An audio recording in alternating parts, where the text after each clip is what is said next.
everybody. Erica Serwin here from Pink Buckaroo Designs, and today I've got a case straight from the catalog. I'm going to show you how to make one of the projects in the current Stampin' Up! Holiday catalog. I had a request for this, so you guys, if you ever have a request for a tutorial, please let me know. I run out of ideas myself, so I really like to hear from you guys, letting me know what you want to see. All right, so this project is from page 7. It's this cute little box right here using the Yummy Little Christmas stamp set, which coincidentally I have an upcoming class planned completely around this set. I love it. So be looking for that if you like this set. All right, so the stamp set, of course, is called Yummy Little Christmas, and we're using the Made with Love and the little mixer. I think that's so cute. And you can see that this stamp set is called Yummy Little Christmas. It's designed for Christmas, but this to me doesn't look like a Christmas project necessarily. It's not traditional Christmas colors, so it could be used any time of the year. Now it's thin, so what is it for? I think it's for cookies.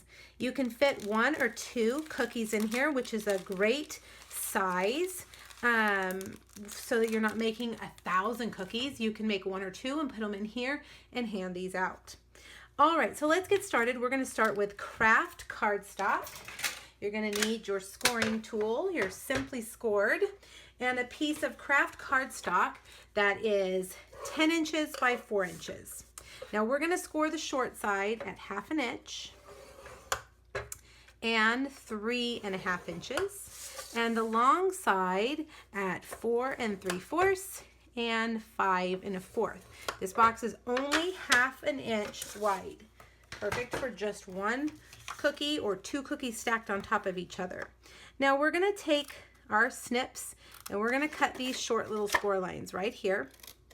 And I like to cut off those corners too on the longer tabs.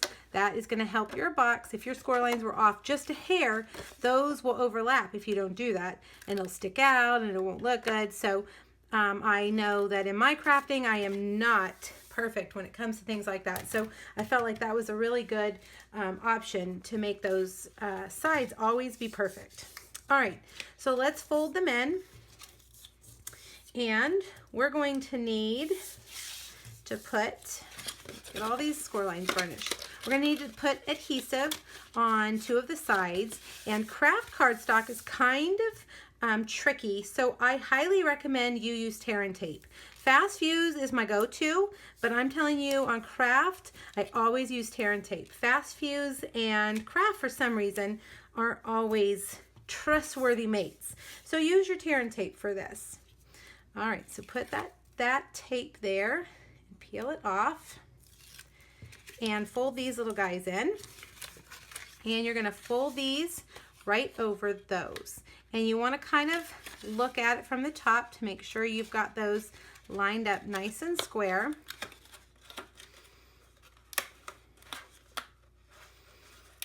And, well, come on, guys.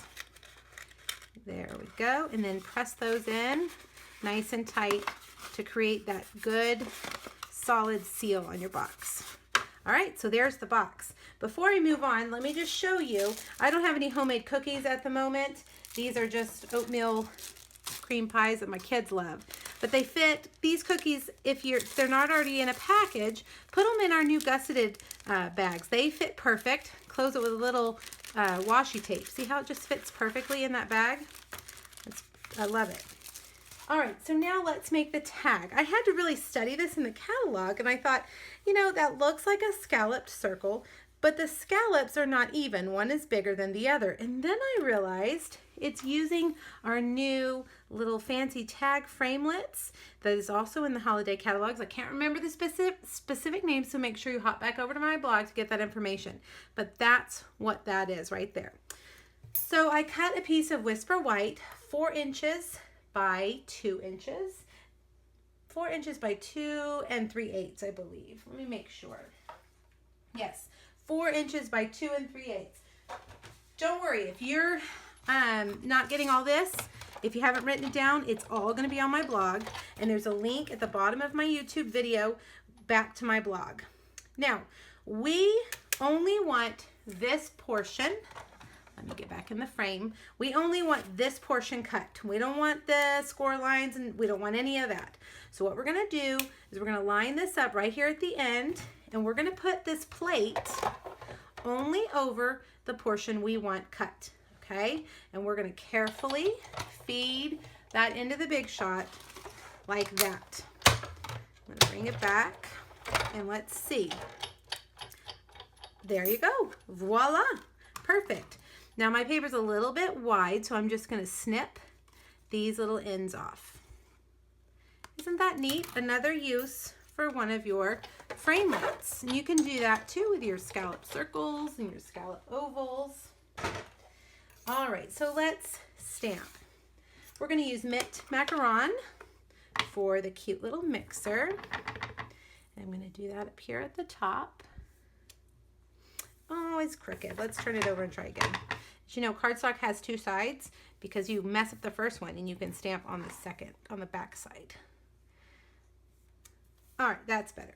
Now, for our other sentiment, you can see it's 3 different colors in the catalog. So how did they do that? When I was a new stamper, this threw me for a loop. I had to call my demonstrator and say, wait a minute, how in the world does this happen? It's our Stampin' Write markers, easy. All right, so I'm gonna use Early Espresso on the rolling pin. And sometimes I find that to get a good solid image with your markers, you kind of need to have some buildup. So I will color them and stamp them a couple of times on some scratch paper. And then the third time, I find that the buildup of ink, because I re-ink them each time, the buildup of ink is really solid by that third time. So that's a little tip if you're not getting a good solid image that you want. And this one still has ink on it from the last time. So hopefully we're gonna get a good solid image. All right, let's see. Perfect. All right, now it has the little die cut heart. Lots of our framelits have hearts in them, so I don't even know which one this is. I just grabbed it off my shelf. I'll list it in the supplies for you, don't worry. All right, I'm gonna put a little bit of Terran tape on the back. I'm gonna line that up right here. And that's so sweet, made with love. Oh, I just think that's precious.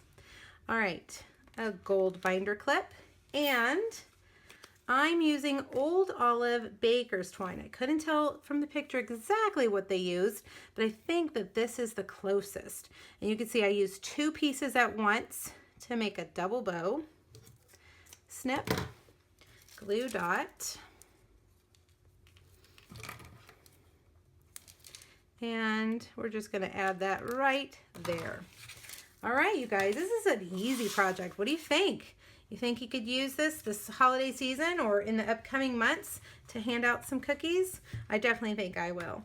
All right, make sure you hop back over to my blog to check out the complete supply list and measurements. Thanks, bye-bye.